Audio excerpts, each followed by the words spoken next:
यानी सचेतन, हाँ, जिस सचेतन पदार्थों को लक्ष्य में रखकर जो रागादि भावों का विस्तार होता है वो जीवादिकरण कहलाता है।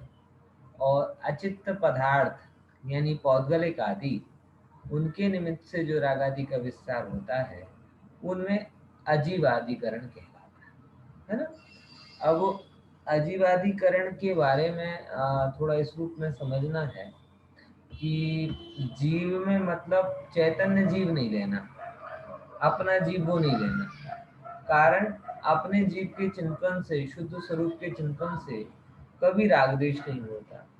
जब हम जीव को जीव नहीं जानते, अजीवादि रूप जानते हैं, तब जाके राग द्वेष आदि की संतति चलती है। यानी ये बात तय है कि राग द्वेष करने के लिए आपको राग द्वेष करने के लिए आपको स्वयं को एवं अन्य को अशुद्ध रूप में देखना होगा। क्या शब्द बोल रहा हूं? बहुत क्लियर शब्द है कि राग द्वेष करने के लिए कोई अपने आप को शुद्ध रूप में देखे और चाहे कि मैं राग द्वेष आदि कर लूं, तो चाह कर भी नहीं कर सकता। समझ में?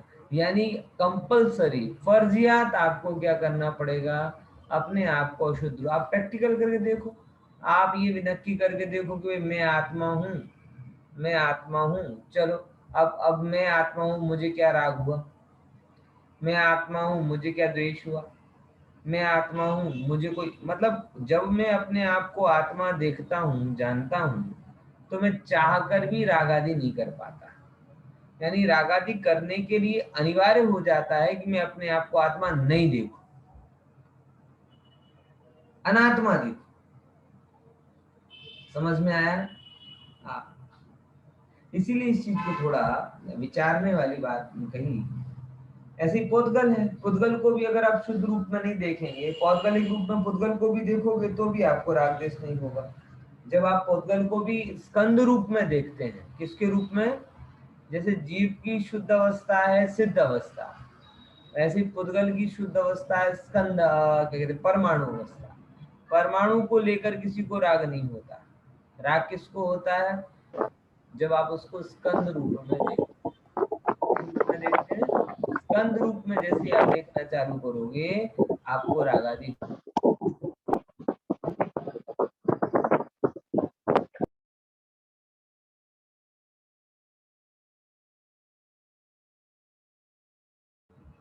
हाँ, સર અવાજ નથી આવી રહી। હવે वही स्कंद रूप से देखोगे तो ही रागादि क्या कहते हैं होंगे। मतलब परमाणु को देखकर के, परमाणु तो क्या कहते हैं, सोने के भी बराबर होते हैं और लोहे के भी बराबर होते हैं, कोई अंतर बहुत नहीं होता। स्कंद रूप अवस्थाओं का अंतर होता है। ठीक है ना? तो ये सब चीजें अपन ने समझी थी। अब इसके बाद में हम देखते हैं कि ये जो क्या कहते हैं, कांस्टेंट हमें जो रागादि होते रहते हैं, जो भी हमें कांस्टेंट रागादि हो रहे हैं, उनके कितने प्रकार हैं। बराबर? तो एक सूत्र है, आप में से बहुत सारे लोग माला फेरते हैं, और माला में आप कितनी बार क्या कहते हैं गिनते हैं?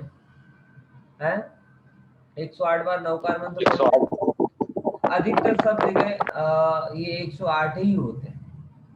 बराबर? अब 108 क्यों होते हैं? तो उसका सीधा सीधा शास्त्रीय कारण वो आपको इस सूत्र में मिलेगा। शास्त्रीय कारण, बहुत सारे लोग फिर ये से गिनाएंगे उसको कि 108 मतलब कैसे, कि भैया एक और 108 क्या है, अफर अंक है, नवरू। बराबर? ये नवरू नवरू करना ये नौरे लोगों का काम है। अंक में कोई विशेषता नहीं होती, एक अंक भी उतना महिमाशाली जितना 9 अंक है। बराबर? लेकिन जो नवरे लोग होते हैं, वो तो कई तो मैंने देखा है कि मेरे फ्लैट का नंबर 504 है, 504। अब मैंने तो कैसा विचार नहीं किया था, अगर 504 की बजाय 501 भी होता तो भी मुझे कोई फर्क नहीं पड़ता। लेकिन एक भाई कहे તમે તો ખરેખર નસીબ વાળા છો। मैंने કેમ? બોલે, તમારું નંબર શું છે? मैंने 504। मैंने શું વાત છે? मैंने શું વાત છે કહો તો ખરા। બોલો 5 અને 4 એટલે 9, 9 એટલે અપર અંક. विचार कर, अपर अंक और क्या क्या बोलते हैं उसके लिए, 9 का 9 एक बहुत सुंदर शब्द कहते हैं, अखंड अंक ना, ऐसा ना वैसा. भैया मैंने कहा कि देखो, मैंने तो लेते टाइम विंड डायरेक्शन और हवा उजास देखा था, बाकी ये 504 में 504 हो गया. अब वो 603 भी होता है या 501 भी होता तो भी मुझे कोई फर्क पड़ने वाला नहीं था. योगा नहीं हो गए इसमें मेरा कोई. लोगों को मैंने देखा है कि वो इस नंबर के लिए 1,00,000 2,00,000 ज्यादा देने के लिए तैयार है. समझा? तो बहुत सारे लोग ऐसा तर्क देंगे कि भाई 108 मतलब 108 बराबर अपर अंक है, बराबर इसलिए वो 108 बार माला नहीं. उसका शास्त्रीय कारण आपको सूत्र में मिलेगा कि हम क्या करते हैं कि निरंतर इतने प्रकार से कर्मों को बांधते हैं. कितने प्रकार से, जो यहाँ पर लिखे हैं बराबर 9वें नंबर के इस सूत्र में.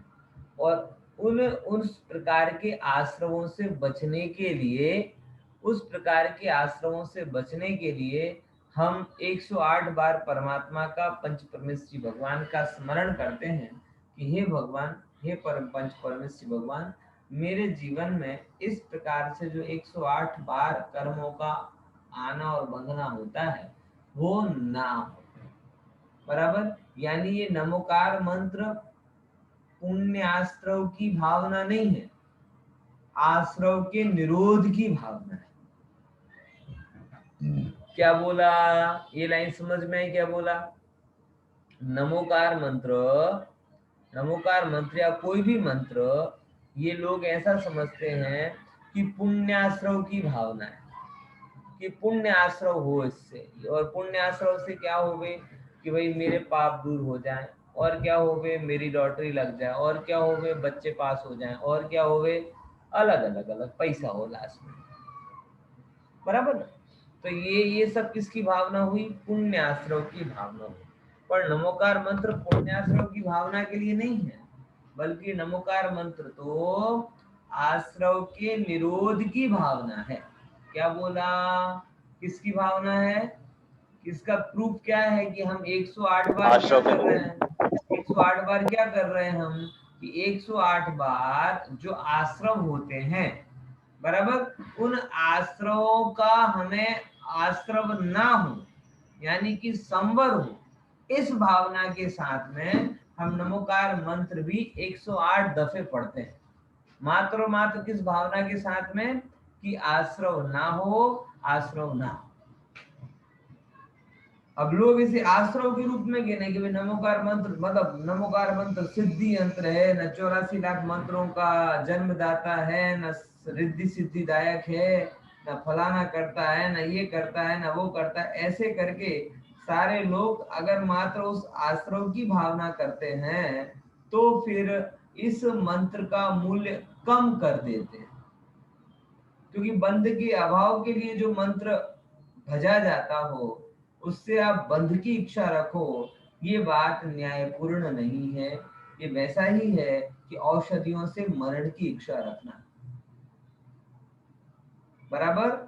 ऐसे ही नमोकार मंत्र से संवर की इच्छा रखना मतलब औषधियों से जीवन की रक्षा करना है, इच्छा करना है. और नमोकार मंत्र से कर्म बंध की इच्छा करना ये वैसा ही है जैसे औषधियों से क्या कहते हैं मरण की इच्छा करना. मैं नहीं मानता कि कोई भी इतना होशियार या बुद्धिमान जीव होगा कि जो औषधि से मरण की इच्छा करेगा. बराबर. तो चलते हैं अपन अपने सूत्र की तरफ, कैसे वो 108 प्रकार से आश्रव होता है. आप सभी लोग मेरे साथ में दोहराएंगे. सूत्र थोड़ा कठिन है, मुंह बिगाड़ करके बोलना पड़ेगा. कैसे बोलना पड़ेगा? मुंह बिगाड़ करके. सब लोग मुंह बिगाड़ने के लिए तैयार हैं? बराबर ना? हाँ. आद्यम समारंभ आद्यम समारंभ समारंभारंभ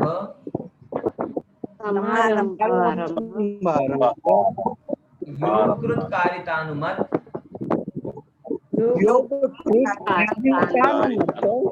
कषाय विशेषैष कसाय विशेष त्रिस त्रिस त्रिस त्रिस त्रिस चतुश्चैक्षाः कषाय विशेषैः त्रिस त्रिस त्रिस चतुश्चैक्षाः। एक्स्ट्रा आवाज किसके फोन में से आ रहा है? हाँ हाँ, जिसके फोन में से एक्स्ट्रा आवाज आ रहा है बंद कर दे जरा। फिर से बोलता हूँ, देखो। आद्यम समरम्भ समारंभारंभयोः, आद्यम समरम्भ समारंभारंभयोः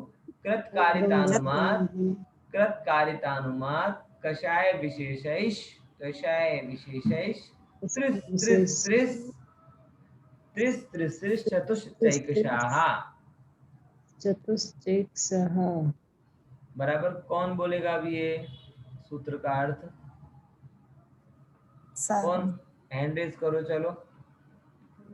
हाँ, हितेन भाई या नीना बहन, जो भी हो, बोलो चलो। बोलो। हाँ, हितेन भाई।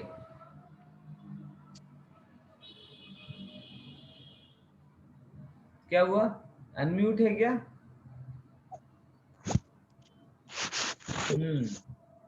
आद्यम समारंभ आद्यम समारंभारंभ योगकृत कारितानुमत कषाय विशेषे त्रिस चतुश्चैकशः। बहुत अच्छे, बहुत बढ़िया। समझ में आया? क्लियर? दिनेश भाई बोलो चलो। आद्यम संरंभ समारंभारंभ योगकृत कारितानुमत कषाय विशेषै त्रि चतुश्चैक्षः। देखो, स्त्री भी नहीं बोलना और स्त्री भी नहीं बोलना, त्रिस बोलना। क्या बोलना है? त्रिस।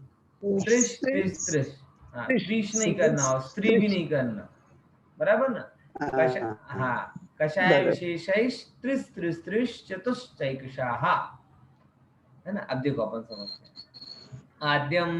आद्यम मतलब क्या हुआ कि पहले हमने दो प्रकार के अधिकरण पढ़े थे कि नहीं पढ़े थे? कौन कौन से? जीवाधिकरण और अजीवाधिकरण पढ़े थे ना। तो जीवाधिकरण होता है और अजीवाधिकरण होता है। तो यहाँ बात किसकी चल रही? आद्यम यानी जीवाधिकरण की, बराबर। अब वो जीवाधिकरण कितने प्रकार का होता है तो बताते हैं। समरंभ, समारंभ, आरंभ, ये तीन चीज। समरंभ, समारंभ और आरंभ। अब ये क्या बोला है? अंभ। शायद आपको ये पता होगा कि जब भी आप कोई पाप काम करते हो तो पाप काम करते समय सबसे पहले आपके मन में उसके विचार उत्पन्न होते कि नहीं होते हैं? तो उन विचारों को क्या कहा जाता है?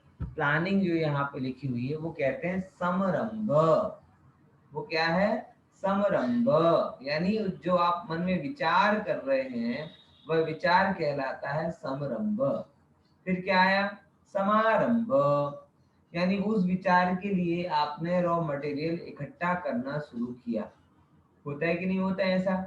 माताएं बहनों को बहुत सिंपल सी बात है कि जैसे ही सुबह का भोजन पूरा होता है किसकी प्लानिंग चालू हो जाती है?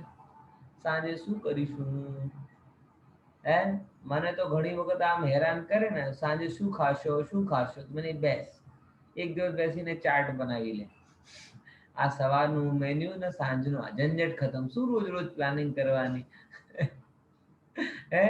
પછી પણ એ એકલા કામ નહીં ચાલે. કેમ કે સમરંગની સાથે સમારંભ પણ જોઈએ. એટલે આપણે દૂધી કોફતાની શાક ખાવાનો મન થયો હોય, દૂધી ઘરે ના હોય તો શું કરશો? એટલે શું કહેવાય કે સમારંભ પછી જેમ નક્કી થાય પ્લાનિંગ કર્યા પછી कि भाई ये भोजन बनाना है, ये बहुत भयंकर प्रश्न होता है जो बड़ा परेशान करता है, बराबर। तो समारंभ के बाद में फिर क्या कहलाता है? समारंभ, कि आप उसके लिए साधन इकट्ठा करते हो, करते कि नहीं करते? और समारंभ के बाद उसे क्या करते हो? आरंभ, यानी वस्तुओं को, वो जो एक रॉ मटेरियल इकट्ठा किया है उसको आप बनाना चालू कर देते हो कि भाई सब्जी सुधार ली, नहीं तो करते करते करते क्या हो जाए, रात का टाइम हो जाए और आप आरंभ ही ना करो। आरंभ ना करोगे तो क्या होगा कि पूरा का पूरा जो समारंभ किया है वो व्यर्थ हो जाएगा कि नहीं हो जाएगा। इसीलिए अमुक समय के बाद में हम क्या करने लगते हैं, समारंभ के बाद आरंभ कर देना। और ये आरंभ करना, ये तीनों चीजों में आश्रव होता है कि सबसे पहले आप प्लानिंग कर रहे हो, इसमें आश्रव है, फिर वस्तुएं लेकर आ रहे हो, उसमें भी आश्रव है, और फिर कार्य तो प्रारंभ करना पड़ता है तो उसमें भी आश्रव है। अब वो देखो तीनों चीजें कंपलसरी होंगी गृहस्थ अवस्था में। आप ये मत समझना कि गृहस्थ अवस्था में किसी को इससे छूट मिल जाएगी, बराबर। हाँ, किसी की प्लानिंग लंबी चलती है, एक्शन कम होता है, किसी का एक्शन ठीक होता है और प्लानिंग उससे कम होती है। कुछ सोचते ही सोचते रह जाते, कुछ वस्तुएं इकट्ठे करते रह जाते हैं, बराबर। बहुत सारे लोग होते हैं ना, जहाँ पे भी जाते हैं ये भी ले लो, ये भी ले लो, ये भी ले लो, क्यों? कोक दिवस काम लाग से, माताओं बहनों में बहुत होता है ना, ये बर्तन भी ले लो, ये डिश भी ले लो, बेकरी के आइटम भी ले लो, वो केक बनाने का वो भी ले लो, पर घरे कहीं करवानू नहीं, बधी वस्तु भेगी करी કરીને રાખવાની, કેકની વસ્તુ, ઓટીજી બધું, પણ છેવટે ત્યારે બર્થડે આવે તો કેક ક્યાંથી લાવવાનું?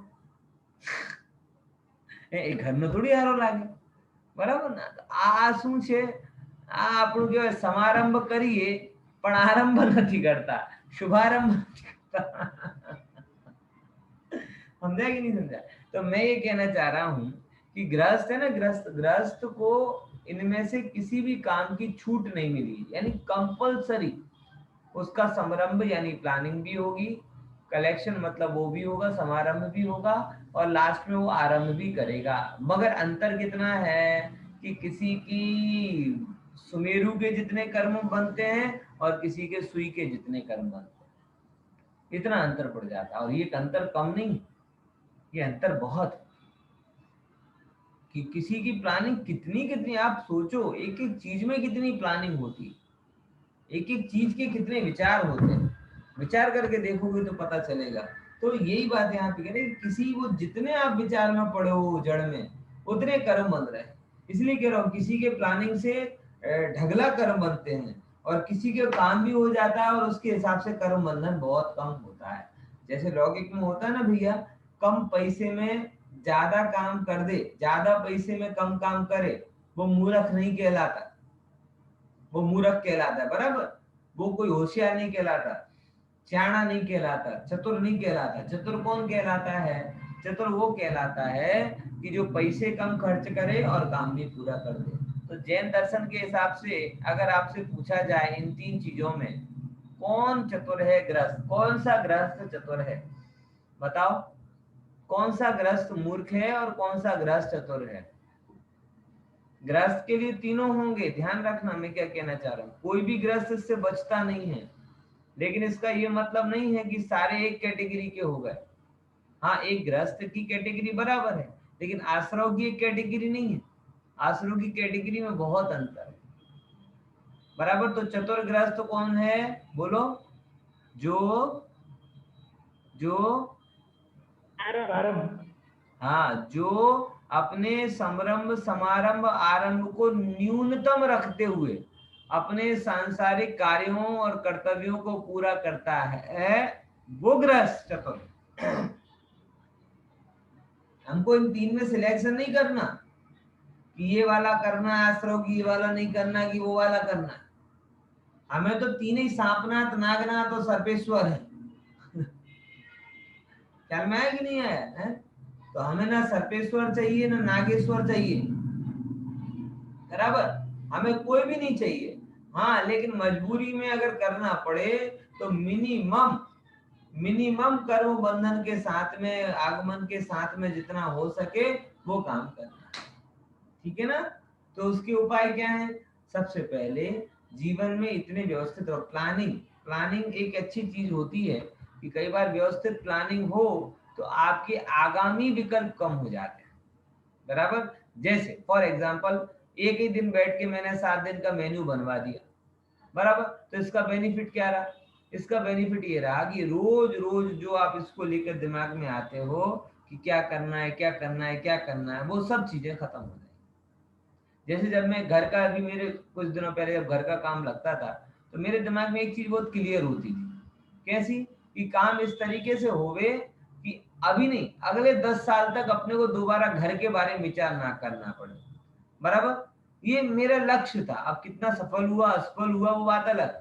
विचार ना करना पड़े उसका एक ही मतलब है कि भाई बार बार ही क्या जड़ के विकल्पों में उलझना। अभी सामने कर्म है तो करना ही पड़ेगा। विचार ऐसे थोड़ी किसी को कोई सौंप दिया कि तुझे जो पसंद आए बना दे, तुझे जो पसंद आए जो कलर लगाना है वो कर दे, ऐसा तो होता नहीं है। लौकिक में ऐसा ठीक नहीं कहा जाता। बराबर, तो क्या विचार था कि ना ज्यादा प्लानिंग, और हो तो ऐसी हो कि बार बार प्लानिंग के नाम पर कर्म ना बांधना पड़े। फिर समारंभ का भी ऐसा अपन विचार करो, व्यवस्थित जीवन जियो कि जिससे बार बार एक एक चीज के लिए दौड़ना ना पड़े। कई बार होता है ना, व्यक्ति व्यर्थ में परेशान होता है। क्यों? कि वो एक एक सब्जी लेने गया, फिर दूसरी भूल गया तो दूसरी लेने दौड़ा, दूसरी गया तो तीसरी लेने दौड़ा। तो ये सब क्या है? ये सब आपके विकल्प को बढ़ाने वाले हैं। तो जीवन को इस तरीके से आप जियो कि आप एक बार में अधिकतम काम कम समय में कर सको, अधिकतम साधनों को कम समय में ला सको। बराबर, और उसके बाद में समय रहते काम को आरंभ कर दो।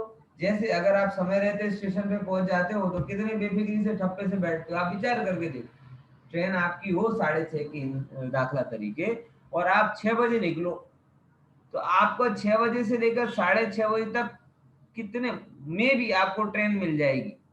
लेकिन 6 से 6:30 तक आपको विकल्प कितने भयंकर और तीव्र होते कि नहीं होते। और वैसे ही अगर आप आधे घंटे का मार्जिन लेके निकलोगे तो आप खुद देखोगे आप सहजता के साथ में काम कर रहे हैं, सरल रहते हैं, सहज रहते हैं। तो आरंभ किया, लेकिन समय रहते आरंभ किया। अब आपको 24 करना है, बराबर 7 बजे भोजन करना है आज के समय में, आप 6:30 बजे चालू करो, तो जल्दी करो जल्दी करो जल्दी करो, ना ढंग से बना पा रहे ना ढंग से खा पा रहे। तो आप उल्टा आरंभ ही करना है तो समय रहते आरंभ करो। बराबर ख्याल में है कि नहीं है? मतलब ये चीजें हैं कि ये आश्रव के ही कारण है, इसमें डाउट नहीं है। लेकिन शब्द जुड़ा हुआ है कि अगर इनकी ही बात आए तो हमारा जीवन इतना विवेकपूर्ण होना चाहिए कि मिनिमम आश्रव आदि हमारे लिए हो और मैक्सिमम सरलता, मैक्सिमम सहजता हमारे जीवन में बनी रहे। बोलो, ऐसा विचार करना चाहिए। प्रैक्टिकल समझ में आया ना? तो अगर एक दृष्टि से देखा जाए तो हमें कुछ नहीं चाहिए, ना समारंभ चाहिए, ना असमारंभ चाहिए, ना आरंभ चाहिए। लेकिन गृहस्थ इनसे बच नहीं सकता। तो उसके लिए क्या लक्ष्य बताया आचार्यों ने कि मिनिमम विकल्प हो, बिना परेशान हुए समारंभ, मतलब वस्तुएं भी आप ऐसी लाके रखो कि जिससे आपको बहुत ज्यादा वो ना हो उनकी संभालने की चिंता। बराबर, और व्यवस्थित प्लानिंग 1 to R तक, 6 तक, वो सब अगर आपकी प्लानिंग, जितनी ज्यादा आपकी प्लानिंग अच्छी रहती है उतने ज्यादा आपके विकल्प कम होते हैं। बराबर। तीसरे नंबर पे कार्य को समय से प्रारंभ कर देना, ये इसके व्यर्थ के आश्रव से बचने का उपाय है। अब देखो दूसरे नंबर पे क्या बोला था, योग। देखो, मन वचन काय की क्रिया वो योग कहलाती है। किसकी क्रिया? मन के द्वारा जो भी आप कर्म विचार रहे हो वो भी आश्रव का कारण है। वचन से जो आप बोल रहे हो वो भी आश्रव का कारण है, और काय से जो आप कर रहे हो वो भी आश्रव का कारण है। देखो, दुनिया में 3 प्रकार की व्यवस्था चलती है, आपको पता है? एक है कानून की व्यवस्था, एक है समाज की व्यवस्था, और एक है धर्म की व्यवस्था। 3 व्यवस्था चलती है, तीनों के कानून। कानून व्यवस्था आप किसी के मन में दुर्भाव रखो तो कोई आपके ऊपर केस नहीं बनेगा। बनेगा क्या? वचन से बोल दो तो भी इतना ज्यादा कोई केस खतरनाक नहीं बनता। जो अपनी लौकिक व्यवस्था है वो किस पर डिपेंड है? अगर मैं किसी को बोल दूं कि तने मारी ना खिस, तो कानून आपके ऊपर कोई केस नहीं बनाएगा, बोले ऐसा तो हम रोज बोलते रहते। लेकिन अगर आपने किसी को मार दिया, यानी काय से उस कार्य को किया, तो कानून पकड़ता है। पकड़ता कि नहीं पकड़ता?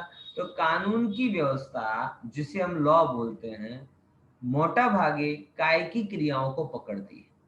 बराबर।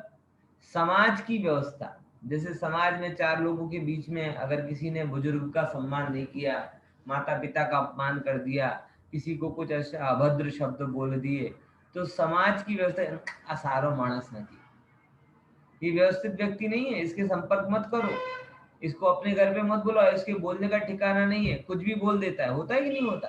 कानून जिस बात पर दंड नहीं देता, समाज उस बात पर एक्शन लेता है। और जो वचन से पाप करते हैं, वचन आदि से वो होते हैं, उनके लिए समाज के रूप में दंड मिलता है। यानी काय से किए हुए पापों को समाज कानून देखता है, वचन से किए हुए पापों को समाज देखता है। लेकिन धर्म बहुत व्यापक है, धर्म बहुत ही व्यापक है। वो कहता है काया से भी पाप करेगा तो भी आश्रम होगा, वचन से भी पाप करेगा तो भी आश्रम होगा, और यहाँ तक मन में भी पापमयी विचार करेगा तो भी आश्रम। आश्रम मतलब दंड। समझ में आया? इसीलिए सबसे मूलभूत, सबसे सुदृढ़ और सबसे सक्षम व्यवस्था किसी की है अपराध को दूर करने की, तो धर्म की व्यवस्था है। बाकी कानून से अपराध मूल से खत्म नहीं होता। कानून से बस इतनी कानून की समझ है कि वह व्यक्ति बाहर में ना करे। कानून तो कहते हैं ना, तुम्हें घर में जो करना है सो करो, लेकिन बाहर मत करो। समाज की व्यवस्था थोड़ी बहुत वचनों पे लगाम लगाती है, लेकिन मन पे लगाम लगाने की व्यवस्था तो मात्र धर्म में है। और समझ लेना, डॉक्टर साहब ने जो अहिंसा का व्याख्यान लिखा उसमें एक बात उन्होंने लिखी है कि अगर दारू कहीं बनेगी तो कहीं ना कहीं तो बिकेगी। बिकेगी कि नहीं बिकेगी? है? गुजरात में दारू बंदी है, दारू बंदी है, बराबर। लेकिन जिसको चाहिए जब चाहे जब मिल जाती है। क्यों मिल जाती है? दारूबंदी कंप्लीट कब होगी? है? दारूबंदी कंप्लीट कब होगी? कि जब कंप्लीटली दारू बनना बंद होगी। बराबर। अभी क्या है, बनना बंद नहीं हुई है, बाहर से बंद है। तो बाहर से बंद है तो वो उसके अलग अलग प्रकार से लोग व्यवस्था निकाल लेते हैं। मतलब किसी भी व्यक्ति से पूछो तो वो बता देता है वहां मिलती वहां मिलती। एक तो कोड वर्ड क्या कहते हैं, मेरा एक आईएएस के कोचिंग में जाता था ना, तो एक मेरा मित्र है रवारी, उसने बताया कि देखो पंडित जी ऐसा होता है, एक माता जी का मंदिर है, उसमें दिया जल रहा है। बोले कि ये जो दिया जल रहा है ना, ये दिया अगर जल रहा है मतलब माल अंदर है। माल मतलब समझ गए ना, वो पोटली वोटली क्या क्या बोलते। और अगर वो दिया बुझ गया तो समझ लो माल खत्म हो गया। मतलब ऐसे ऐसे कोड वर्ड चलते हैं। धन्य है भैया, कोई देव दर्शन देवी दर्शन करने जाता है कि दारू दर्शन करने जाता है, ये भी समझ में नहीं आता। ख्याल में आया कि नहीं है? मतलब मूल रूप से दारूबंदी कब होगी? कि बनना बंद होगी।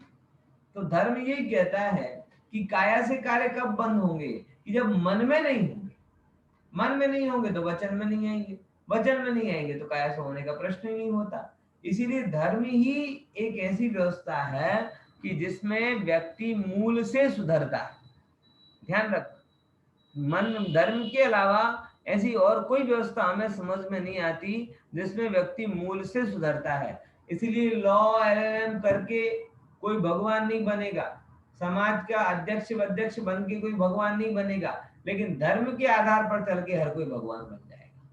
क्यों? क्योंकि वो मन से भी और वचन से भी और क्रिया से, तीनों जगह दंड पकड़ा। अब विचार तो करो, जैनी है जैनी, बराबर। एक मेरा अजैन मित्र, वो बड़ी गजब बात कह रहा है। वो ये कहता है कि तुम लोग रात को नहीं खाते, जमी कंद नहीं खाते, गालियां नहीं बकते, देख देख कर चलते हो, छना पानी पीते हो, तुम लोगों के सामने तुम आतंकवादी जैसे लगते, इतने पाप करते हैं। बराबर। और तुम कुछ नहीं करते तो भी तुम जब चाहे जब मिच्छामी दुक्कड़म प्रतिक्रमण कर लेते हैं, प्रतिक्रमण कर लेते हैं। इतना क्यों? पाप ही नहीं करते तो प्रतिक्रमण क्यों करते हो? ऐसा कहा। मैंने कहा, मैंने उसको यही उत्तर दिया कि भैया तुम्हारे और हमारे मूल समस्या क्या है पता है?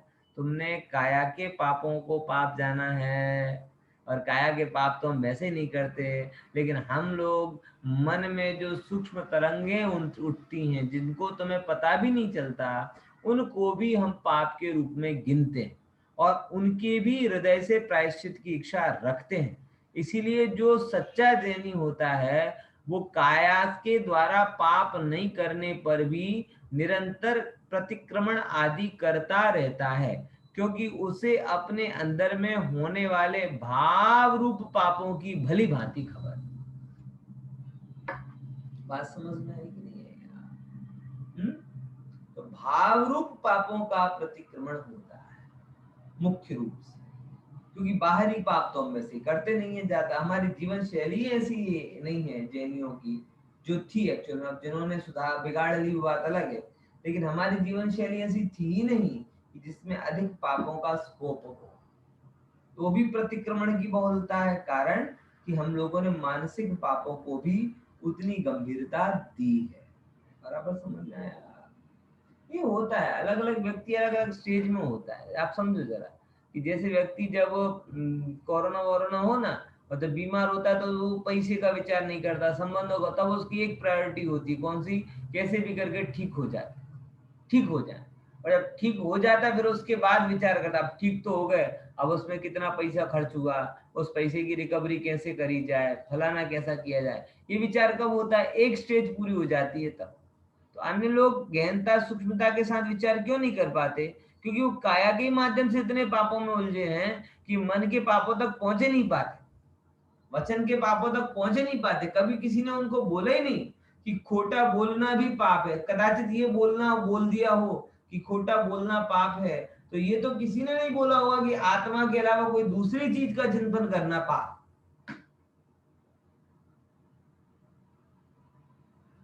बराबर ख्याल में? यानी अपने यहाँ तो बहुत विचार किया जाता है, पापों को कहा किया तो जाते ही नहीं है, अवध्य मतलब बोला भी नहीं जाता। आपको पता है पर्यायवाची, पाप का पर्यायवाची अवध्य पता है आपके लिए? सावध्य क्रिया, सावध्य क्रिया शब्द सुना है ना सबने? है सावध्य क्रिया मतलब क्या है? सावध्य क्रिया है, अवध्य मतलब कहलाता है पाप, और सा अवध्य मतलब पाप सहित। जैसे ये सावध्य क्रिया है, बराबर। घास पे चलना सावध्य क्रिया है, अपन बोलते ना बिना देखे चलना सावध्य क्रिया, बहुत बार नाम सुना होगा ना। अब देखो ये शब्द है पाप के लिए, कौन सा शब्द है? अवध्य। अवध्य शब्द कैसे बना बताओ, बताओ अवध्य शब्द कैसे बना? अवध्य, वध्य मतलब बोलने लायक, वो वध्य कहलाता है। और अवध्य मतलब जो बोल करने लायक तो है ही नहीं, बोलने लायक भी नहीं। अवध्य, समझ गए क्या बोला? मतलब जो करने लायक तो है ही नहीं, मगर जो बोलने लायक भी नहीं है, वो भी अवध्य है। यानी अपने यहाँ पे भारतीय संस्कृति में पापों को करने लायक तो समझा ही नहीं गया, बोलने लायक भी नहीं समझा कि तुम हिंसा करो, ये तो बोले नहीं जाएगा, कहा किया ही नहीं जाएगा, लेकिन हिंसा के शब्द भी नहीं बोले जाए। इसीलिए तो हम कहते हैं सब्जी को काट नहीं लो, सब्जी को क्या कर लो? सुधार लो। बोलो कहते कि नहीं कहते? सब्जी को क्या कर? संभारी लो। कापी नाखो एम नत कहता, શું કહીએ છીએ આપણે? संभारी लो। देखो व्यापारी लोग कितने अच्छे अच्छे शब्द बोलते, दुकान बंद कर दो नहीं बोलते, दुकान मंगल कर दो। लाभ के लिए तुम भाषा बदल सकते हो, तो धर्म के लिए नहीं कर सकते। हमारे बुंदेलखंड में दुकान बढ़ा दो बोलते हैं, बढ़ा दो, बंद करना कभी नहीं बोलते। मैंने बहुत डांट खाई है, मैं बोलता दुकान बंद कर, अरे बंद करना नहीं बोलते, बढ़ा दो। बढ़ा दो मतलब समझ गए ना, વધારો। એટલે કરે છે આમ મંગલ કરે છે, પણ શબ્દ શું વાપરે? વધારો। क्यों? क्योंकि हर एक कोई भी ये व्यापारी नहीं चाहता कि उसकी दुकान बंद हो जाए, बढ़े, मंगल। बराबर समझ में आया? तो मन के द्वारा भी पाप होते हैं, वचन के द्वारा भी पाप होते हैं, और काया के माध्यम से भी पाप होते हैं। और ये तीनों प्रकार के पाप समरंभ रूप भी होते हैं, समारंभ रूप भी होते हैं, और आरंभ रूप भी होते हैं। तो 3 गुणिया 3 बराबर 9 प्रकार के पाप हो गए। अब देखो आगे और बढ़ते हैं। अब ये तीनों प्रकार के पाप अलग 3 रूप में होते हैं, कृत, कारित और अनुमोदन। मतलब क्या? कि स्वतंत्र रूप से आत्मा के द्वारा जो कार्य किया जाता है वो कृत कार्य कहलाता है। ये आत्मा स्वयं क्या करे? स्वयं आगे आके हिंसा के कार्यों में लगे, झूठ के कार्यों में लगे, કૃત यानी પોતે કરે એ કહેવાય કૃત બરાબર. બીજો નંબર જે બીજા વડે કરાવવામાં આવે કારિત એટલે પોતે તો લાઈટ पंखा ना करे पर बीजाથી कहे कि બધું કરો. हमारे थोड़ा अजीब सा लगता है लेकिन हम अभी जिन श्वेतांबर साधुओं के बीच में काम करते हैं तो स्वयं कंप्यूटर को नहीं टच करेंगे बराबर, लेकिन एक एक चीज करवाएंगे, ऐसे करो वैसे करो फलाना करो, कार्य. और ज्ञान भी गजब होता है. एक कंप्यूटर इंजीनियर को जितना नहीं आता होगा उतना उनको तो करके करे बिना इतना सीख लिया और इतना करते कराते भी है.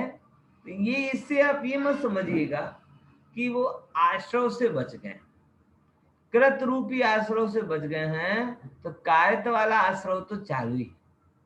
ऐसे अनुमोदन मतलब किसी ने कर दिया तो हाँ बहुत સરસ કર્યો ભાઈ, બહુ સરસ કર્યો, આટલો સરસ તો કરવું જ જોઈએ, આવું નહીં કર. એટલે આવી રીતે શું કરવાનું? अनुमोदन.